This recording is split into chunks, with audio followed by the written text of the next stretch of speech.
नमस्कार दोस्तों, राधे राधे, हरे कृष्णा। चीकोज रेसिपीज में आपका स्वागत है। तो आज है फ्राइडे यानी कि शुक्रवार। आज आपको वीडियो मिलेगी आपके सवालों के जवाब की।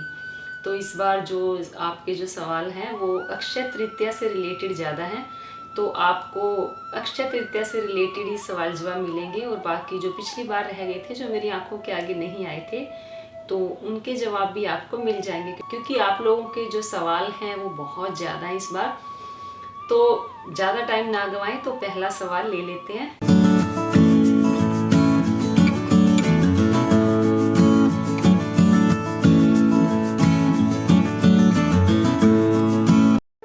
सब्सक्राइब करें चीको रेसिपीज़ को और बेल आइकन को टैप करें मेरी हर वीडियो सबसे पहले देखने के लिए। पहला सवाल है अंशिका सिंह का कि हमारे यहाँ विष्णु जी नहीं हैं, बस लक्ष्मी जी हैं और ठाकुर जी भी नहीं हैं, हम पूजा कैसे कर सकते हैं। तो आपने अक्षय तृतीया की पूजा के बारे में ही पूछा है, तो आपके पास लड्डू गोपाल जी होंगे तो आप उनकी पूजा कर सकते हैं। अगर लड्डू गोपाल जी भी नहीं हैं तो आप शालिग्राम जी होंगे, आप उनकी पूजा करें। तो विष्णु और लक्ष्मी जी की पूजा होती है। जो लड्डू गोपाल जी है वो भी विष्णु रूप ही हैं, जो शालिग्राम जी हैं वो भी विष्णु ही हैं। अगर ये भी नहीं है, यानी कि लड्डू गोपाल जी भी नहीं है, तो आप कोई सोने की चीज़ रखें, उसको लक्ष्मी स्वरूप माने, या आप एक छोटी सुपारी रखें, उन्हें लक्ष्मी स्वरूप मान लें। एक जो बड़ी सुपारी होती है वो रख लें, यानी कि एक बड़ी सुपारी रखें, एक छोटी रखें। जो छोटी सुपारी होगी उसको लक्ष्मी स्वरूप मान लें, और जो बड़ी सुपारी होती है उसको विष्णु रूप मानकर आप उनकी पूजा कर सकते हैं। फिर क्वेश्चन है माँ वैष्णो, मैम बताएं कि मेरे गोपाल जी की आंख निकल गई है, मैं सुबह से परेशान हूँ, क्या करूँ। तो आप परेशान ना होइए, जो ठाकुर जी की आंख है वो निकल ही जाती है। जैसे ठाकुर जी के जो एक्सेसरीज लगाते हैं, श्रृंगार करते हैं, वो गोंद होती है, तो आप उस गोंद से भी लगा सकते हैं। अगर आपके पास गोंद नहीं है तो आप फेविबॉन्ड से लगा दें। अगर फेविबॉन्ड भी नहीं है तो आप एक बार फेविकॉल से लगा दें, तो आपके जो ठाकुर जी की आंख है वो चिपक जाएगी। फिर क्वेश्चन किया है योगिता योगी ने कि मैम आप लाइव क्यों नहीं आते। तो आपकी जो बात पर मैं विचार करूंगी, लाइव आने की कोशिश करूंगी, जल्दी ही लाइव आऊं। फिर क्वेश्चन है विजेंद्र का कि ठाकुर जी की सेवा कब लें, बताएं लड्डू गोपाल की आइज हट जाए तो क्या करें। तो देखिए, सेवा कब लें मैं ये नहीं समझी हूँ। अगर उनकी आइज हट जाती है, यानी कि उनकी आंख वहाँ से निकल गई है, तो अगर आपके पास आइज है तो जैसे मैंने अभी बताया ही है कि आप फेविबॉन्ड से लगा दें, या आप जो गोंद आता है उससे लगा दें, या आप फेविकॉल से लगा दें। और अगर आइज मिल ही नहीं रही है तो मार्केट में जो ठाकुर जी की आइज है वो मिल जाती है। फिर क्वेश्चन है राहुल कुमार ढीलो का कि आपसे एक सवाल पूछना था, हम हरिजन जाति से हैं, वाल्मीकि कास्ट से, हम अब नहीं जगह शिफ्ट हुए हैं, घर लिया है, वहाँ के पंडित हमारे भेदभाव करते हैं, हम हरिजन हैं इसलिए। और बैठना बताना चाहता हूँ, हमने भी घर पे 13 सालों से लड्डू जी रखे हुए हैं, पूजा पाठ करते हैं, मन से करते हैं, वो भगवान जानता है, मगर उस पंडित की छुआछूत आज के मॉडर्न में उन्होंने बोला कि मेरा मन बहुत दुखी होता है। तो आप अपनी पूजा सेवा भाव जारी रखें। तो किसी के कहने से कुछ नहीं होता, भगवान कोई जाति नहीं देखते, कोई पाति नहीं देखते। जो ये छुआछूत और जो जाति पाति बनाई है वो हम लोगों ने ही बनाई है। अभी तो रामायण चल ही रही है, आप देख ही रही है, भगवान ने तो शबरी के घर जाकर बेर खाए थे। तो भगवान की नज़र में सिर्फ आप एक मानव हो, एक इंसान हो। तो बाकी इंसानियत का धर्म सबसे ऊंचा होता है। बाकी कोई ये नहीं कि ये पंडित है या ये हरिजन है। तो आप इन सब बातों में दिमाग हटाएं। आप निश्चल भाव से, निष्कपट भाव से आप अपना कर्म करते रहें, अपने ठाकुर जी की पूजा करते रहें, और आप अपना मन बिल्कुल भी दुखी ना करें। फिर क्वेश्चन है स्मित राज पटेल का कि क्या हम शालिग्राम जी और लक्ष्मी माँ का क्वाइन की पूजा कर सकते हैं। तो अक्षय तृतीया के लिए आपने पूछा, तो जी बिल्कुल, आप शालिग्राम जी की और जो लक्ष्मी जी होती है क्वाइन पे, उसकी पूजा कर सकते हो। वैसे भी जो पैसे होते हैं वो साक्षात लक्ष्मी ही होती है। फिर क्वेश्चन है अनबॉक्सिंग मास्टर का, तो ये काफ़ी लोगों के क्वेश्चन है कि मैम व्रत की क्या विधि है। तो अक्षय तृतीया की व्रत की विधि मैंने अक्षय तृतीया की जो पूजा की वीडियो बनाई है उसमें मैंने आप लोगों को बताई है कि सुबह उठें, स्नान करें, ठाकुर जी को स्नान कराएं, पंचामृत से स्नान करवाएं। उसके बाद आप दिन में दूध फल ले सकते हैं। फिर शाम को फिर आप पूजा करें ठाकुर जी की, जैसे सुबह आपने की है। उसके बाद आप कोई भी पकवान ठाकुर जी के लिए बनाएं। वैसे कहते हैं कि अक्षय तृतीया के दिन खिचड़ी और इमली का जो मीठा पानी होता है उसका भोग लगाया जाता है, ठंडी ठंडी चीज़ों का भोग लगाया जाता है, पकवान बनाए जाते हैं। तो आप जो पकवान ठाकुर जी के लिए बनाएंगे तो शाम की पूजा के बाद आप ठाकुर जी के भोग लगाएं, फिर खुद खाएं, फिर वो प्रसाद बन जाता है। तो आप अपना जो व्रत है वो खोल लें। फिर क्वेश्चन है आशा जोशी का कि मेरे वैशाख फास्ट भी चल रहे हैं, तो मैं 26 को किस टाइम खाना खाऊं, क्योंकि अभी तो मैं 5:30 के आसपास कर लेती हूँ। तो आप अक्षय तृतीया के दिन शाम को ठाकुर जी की पूजा करें, उसके बाद आप खाना खा लें। फिर वही क्वेश्चन है सुमन का कि व्रत में क्या खाना होता है। तो मैंने आपको बता ही दिया कि व्रत में आपको सात्विक भोजन खाना होता है, बिना प्याज लहसुन का खाएंगे, और जो भी भोग आप अपने ठाकुर जी के लिए बनाएंगे वही खाएंगे। फिर क्वेश्चन है विवेक शर्मा का कि चौकी 21 दिन तक ऐसे ही रखनी है क्या। जी नहीं, चौकी आपको 21 दिन तक नहीं रखनी है। चौकी आपको सिर्फ अक्षय तृतीया के दिन ही रखनी है। अगले दिन सुबह आपको वो चौकी जो है हटा देनी है। फिर क्वेश्चन है लीपा रोट्रे का कि क्या आप अपने बड़े वाले राधा कृष्ण का चंदन से श्रृंगार नहीं करेंगी। तो देखिए, मैं बड़े वाले ठाकुर जी का चंदन से श्रृंगार नहीं करती हूँ, क्योंकि वो मार्बल की मूर्ति है। तो मुझे डर लगा रहता है कि कहीं उनकी कोई कोटिंग ना उतर जाए या कहीं मूर्ति को कुछ निशान वगैरह ना पड़ जाए। तो जो मेरे पास छोटे राधा कृष्ण हैं उनका मैं चंदन से श्रृंगार करती हूँ। फिर क्वेश्चन है मंडलोई सारिका का कि अक्षय तृतीया के दिन से 21 दिनों तक पंचामृत से कान्हा जी को स्नान करा सकते हैं। और फिर इन्होंने ही पूछा है कि कच्चे दूध ही होना चाहिए, रात को गर्म दूध, उसमें ठंडा दूध निकाल कर पंचामृत में यूज कर सकते हैं।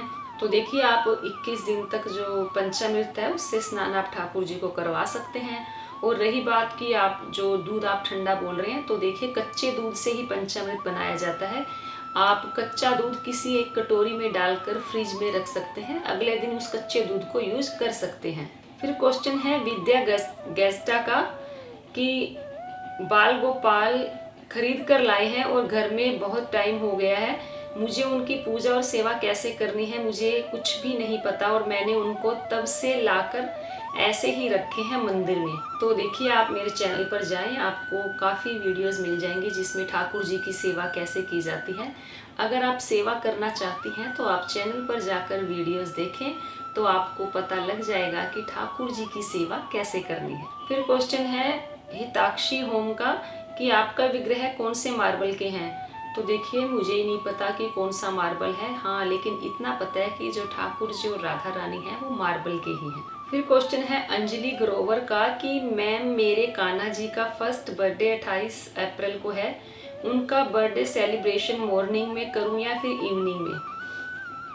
तो आप अपने ठाकुर जी का तो सुबह से ही बर्थडे मनाना शुरू कर दें, क्योंकि मन में खुशी होती है। सुबह भी उनके लिए पकवान बनाएं, पूरा दिन भजन करें, कीर्तन करें। अगर आपने घर में केक बनाना है या जो भी बनाना है तो शाम को अपने ठाकुर जी का थोड़ा सा फिर भजन कीर्तन कर लें।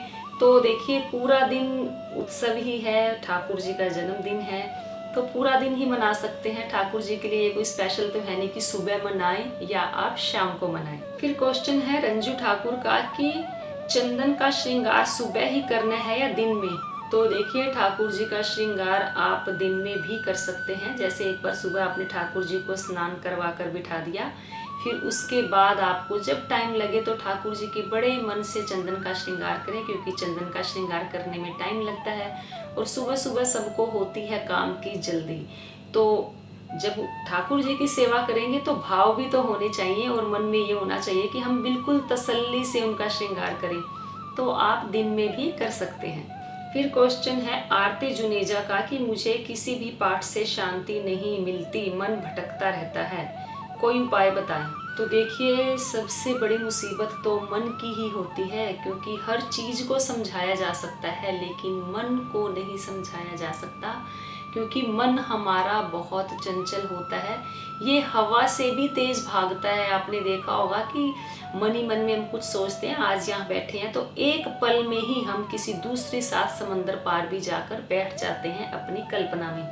तो जो हमारा मन है उसकी गति बहुत तेज होती है। तो मज़ा तो तभी आता है कि जब हम अपने मन पर अंकुश लगा कर रखें। मन तो हमेशा हमारा बुराई की तरफ ही जाता है। रास्ते दो मिलते हैं, एक अच्छा एक बुरा, तो हमेशा आसान रास्ता चुना जाता है, क्योंकि बुराई का रास्ता जो होता है वो आसान होता है।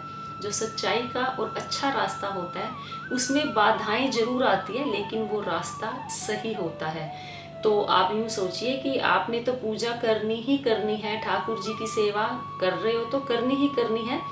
तो आप अपना सिर्फ ध्यान लगाएं कि मुझे तो पूजा करनी ही करनी है, तो आप कुछ ही दिनों में देखेंगे कि जो आपका मन का भटकना है वो रुक जाएगा। क्योंकि आप ये सोचे कि जो मेरा मन गलत कह रहा है मुझे इसकी बात नहीं माननी है, क्योंकि मन तो हमारा रथ है जिसमें घोड़े लगे हुए हैं 5, और 5 वो घोड़े कौन से हैं? वो हमारी इंद्रियां हैं, और हम उस घोड़े को चलाने वाले, उस रथ को चलाने वाले सारथी हैं।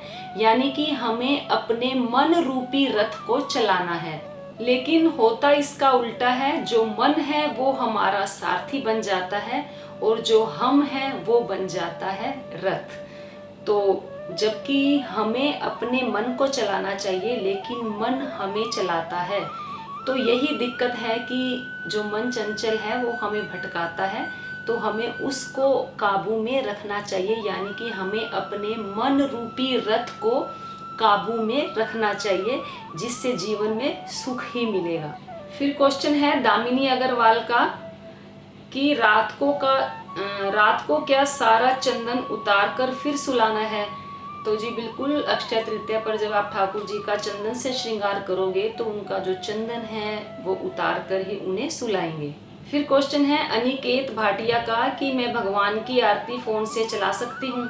तो जी बिल्कुल, आप भगवान जी की आरती फोन से चला सकते हो। वैसे जो एक और चैनल है मेरा किशोरी कृपा के नाम से, वहाँ पर भी मैंने ठाकुर जी की आरती अपलोड की हुई है, तो आप वहाँ से भी सुन सकते हैं। जो लिंक है आपको डिस्क्रिप्शन बॉक्स में मिल जाएगा।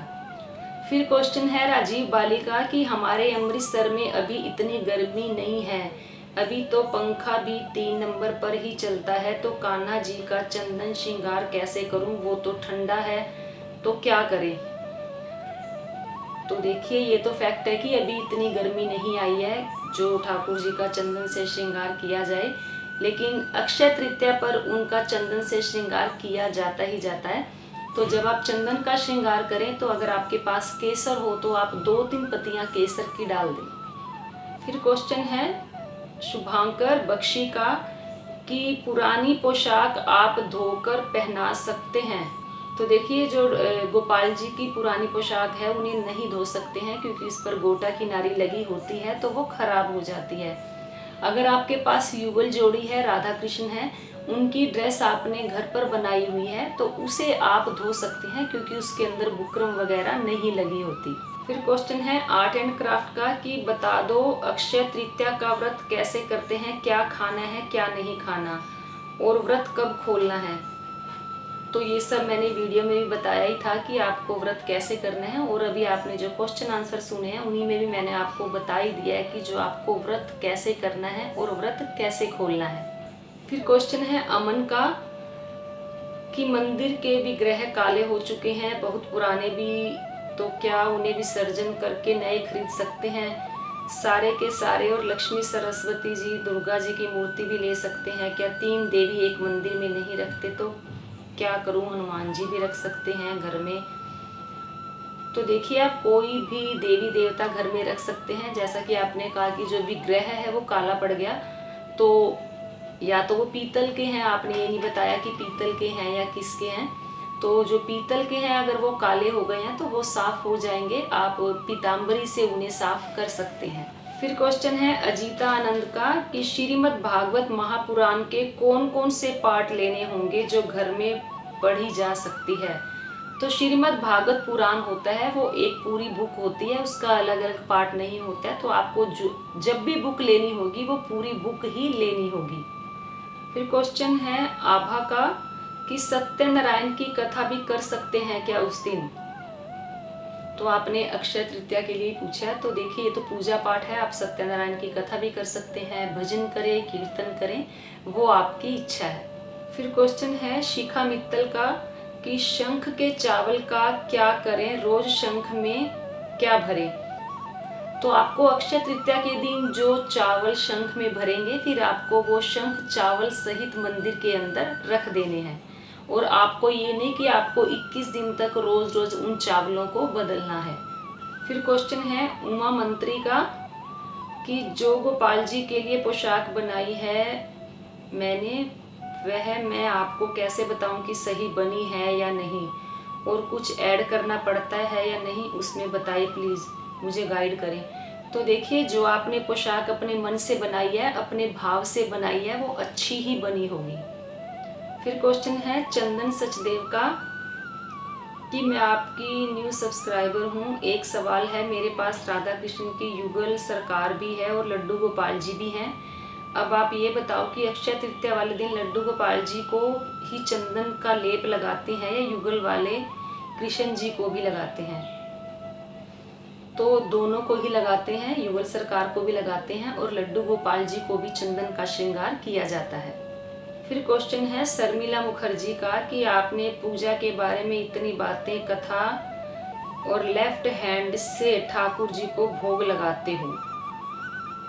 तो देखिए, तो भाव है आपके कि भाव तो आपके वही हैं, आपने राइट हैंड से भोग लगाया या लेफ्ट हैंड से भोग लगाया। वो तो मैं राइट हैंड से अपना काम करती हूँ, अगर कोई लेफ्ट हैंड से काम कर रहा होगा तो वो लेफ्ट हैंड से ही भोग लगाएगा। तो सिर्फ भाव देखे जाते हैं, ये नहीं देखा जाता कि आप लेफ्ट हैंड से भोग लगा रहे हो या राइट हैंड से भोग लगा रहे हो। फिर क्वेश्चन है हर्षिता वर्मा का कि क्या राधा जी और कान्हा जी की घर के मंदिर में स्थापना करवाना जरूरी है, क्या हम इन्हें ऐसे ही मंदिर में नहीं रख सकते। तो आप रख सकते हैं ऐसे ही मंदिर में। आप उन्हें ठाकुर जी को घर पर लाएं, उनकी थोड़ी सी पूजा पाठ करें, पंचामृत से स्नान करवाएं, उसके बाद आप उन्हें मंदिर में विराजमान कर सकते हैं। फिर क्वेश्चन है राजीव वर्मा का कि उन्होंने बोला कि आपने जो भजन गाए हैं वीडियो में, क्या वो मुझे मिल सकते हैं, और राधा कृष्ण और भगवान जी के वस्त्र आभूषण आप कहाँ से खरीद कर लाती हैं। तो जो भजन आपने जन्माष्टमी के व्लॉग के बारे में पूछा, उसमें जो भजन हमने गाए हुए हैं, तो जो मेरा एक और चैनल है किशोरी कृपा के नाम से, तो वहाँ पर वो सारे भजन हमने गाए हुए हैं, आप वहाँ जाकर देख सकते हैं। जो लिंक है आपको डिस्क्रिप्शन बॉक्स में मिल जाएगा। फिर आपने पूछा कि राधा कृष्ण की पोशाक आप कहाँ से लाते हैं। तो मैं दिल्ली में रानी बाग से ही लेती हूँ उनकी जो पोशाक और उनकी ज्वेलरी। फिर क्वेश्चन है आचमन सैनी का कि अक्षय तृतीया के दिन श्री यंत्र घर पर नहीं है तो उसकी जगह सरस्वती यंत्र की पूजा कर सकते हैं, यूज कर सकते हैं। तो जो सरस्वती की पूजा की जाती है, सरस्वती यंत्र की पूजा की जाती है, वो वसंत पंचमी के दिन की जाती है। तो श्री यंत्र की पूजा अक्षय तृतीया पर की जाती है। अगर आपके पास नहीं है तो आप ना करें। फिर क्वेश्चन है तुषार चौधरी का कि मुझे ये बता दीजिए कि आप कन्हैया जी और राधा रानी की सेवा कैसे करती हैं और कितने दिनों में उनके वस्त्र चेंज करती हैं, और क्या वो सारा टाइम मंदिर में ही रहते हैं। तो जो इनकी सेवा करती हूँ उसकी वीडियो मैं काफ़ी बना चुकी हूँ, आप चैनल पर जाकर देख सकते हैं। और आपने पूछा कि इनके वस्त्र कितने दिनों में चेंज करती हैं। तो जो इनके वस्त्र हैं मैं 15 से 20 दिनों में चेंज करती हूँ, और ये मंदिर में ही रहते हैं क्योंकि जो ये विग्रह है बड़ा है, तो इनको कहीं और लेकर नहीं जाया जा सकता। तो ये थे आप सभी के सवालों के जवाब जिसे मैंने देने की पूरी कोशिश की। तो फिर भी रह गए होंगे तो नेक्स्ट बार देखेंगे। लेकिन अक्षय तृतीया के जितने भी सवाल थे आप लोगों के, मैंने सबके जवाब देने की पूरी कोशिश की है। तो उम्मीद करती हूँ आपको मेरी आज की ये वीडियो जरूर पसंद आई होगी। तो वीडियो को लाइक करें, शेयर करें, मेरे चैनल को सब्सक्राइब करना बिल्कुल ना भूलें। फेसबुक पर चीको रेसिपीज़ को फॉलो करें, इंस्टाग्राम पर भी चीको रेसिपीज़ को फॉलो करें, और अपने सुझाव हमेशा की तरह देते रहें। आज के लिए इतना ही, फिर मिलते हैं। धन्यवाद। हरे कृष्णा।